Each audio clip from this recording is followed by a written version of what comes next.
Hey, hello, thank you for watching, and welcome to episode 3. I took a little break, almost 2 weeks, in between episode 2 and episode 3. This is Beami's Bonanza after all, and the whole, trajectory is that pretty soon I'm going to have a lot of money, or a lot of good, but both. And the last couple of weeks I've been working hard on getting a job, I've been working at that job. I got a second interview for a second job, and I'm, staying busy. I have a lot of music re-releasing soon, and then I'm working on recording some new stuff as well. So Bonanza's in full swing, but today is all about Nova and Amber, and I'm thrilled to be able to make this episode, and it means a lot to me, so please enjoy. Thank you. My dogs have saved my life much more than I've saved theirs. I've never really articulated their story in this way, and I'm privileged and honored to do so. This is episode 3 of Beami's Bonanza, and this is the story of Nova and Amber. I adopted Nova in August of 2020 after wanting to get a dog for months and holding off until my girlfriend at the time finally agreed. Nova was with the Austin Pets Alive animal shelter after turning up on their doorstep. She was given the name Toss after the shelter basically assumed that she was one of the puppies who turned up a few months earlier with some siblings and gave the not so super clear story that the owners surrendered her. She was then given to a foster mom for her first night, and I met her the following morning. Meeting her felt like we'd known each other our whole lives. It was magical. She was so nervous and excited she threw up. It had stormed the previous night, and she was on her third different food in as many days, and she was scared of stairs, super shy, and very happy to hang out with me. We rolled in the grass and on our backs, and she licked my face, and we knew we'd never relinquish our bond from then on. As we left the meet and greet, I got to the car and began filling out her adoption application. There was one other lady who came after us to meet her, and as we drove away, we saw her on the phone filling out the application while Nova hid behind and under the foster mom. The woman never even looked at Nova. The next morning, I called APA directly and told them that I had followed the rules given, stating that the application had to be filled out after the interview. The foster mom also reached out and told them the same thing, and that Nova should go to me as she was much more comfortable with me anyway. They said they were glad I reached out because the woman's application had come in 15 minutes before mine. I picked up Nova the next day and soon began taking her to work with me. I worked at a dog daycare, and she had a blast playing with every dog and hanging out with me every day. Eventually, I learned a lot about her. Like when I took her to a field and forgot a water bottle or water bowl, so I tried to pour some water out of a bottle to see if she'd drink it, and instead she started backflipping into it and barking at me and demanding I throw it at her. It was the beginning of her favorite thing to do in the entire world, which is be splashed.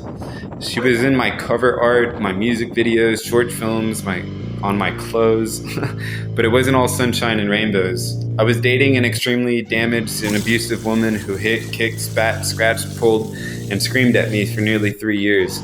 The effect this had on not just me, but Nova as a witness still makes me emotional to this day. Nova and Amber as a witness, but we'll get to that.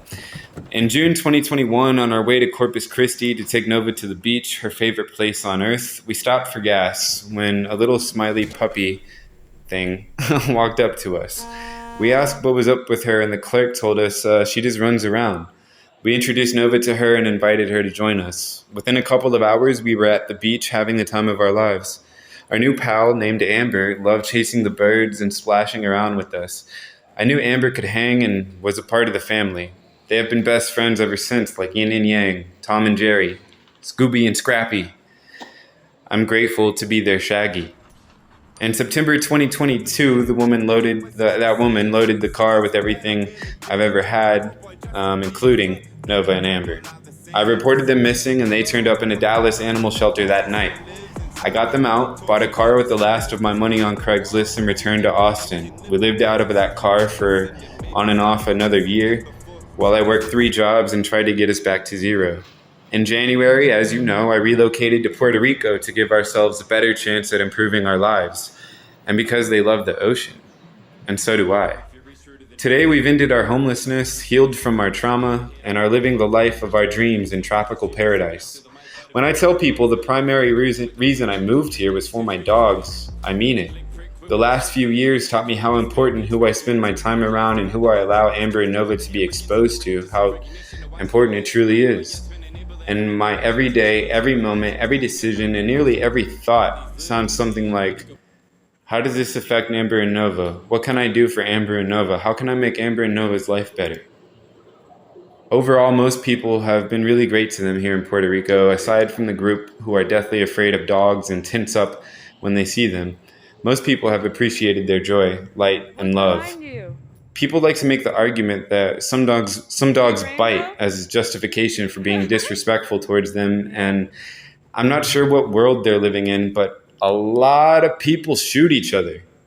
Like, a lot of people shoot each other. But you still go outside and talk to people every day. If only we could have that same understanding to the other species that we share this planet with, who are all less threatening to our life and the world and each other than humans. But I digress. I've had them, Nova and Amber, stolen on multiple occasions by different thieves. I've had dudes pull a gun on them, threaten to throw a rock at them, kick them, threaten to beat them with a scooter, among the numerous death threats we've received. And here I am talking to you right now. I didn't react as much as I could have, that's for sure. I cannot tell you how many people have told me, you know your dogs are going to make things way harder for you to improve your life. You know you should really get rid of your dogs. They'll be okay with someone new. They're dogs. And while I respect anybody else's perspective, that's dead wrong. I wouldn't have been able to get through this chaos without them. And I'm very sorry for putting them through as much as I have, but I'm also the one who gives them their ultimate dream life.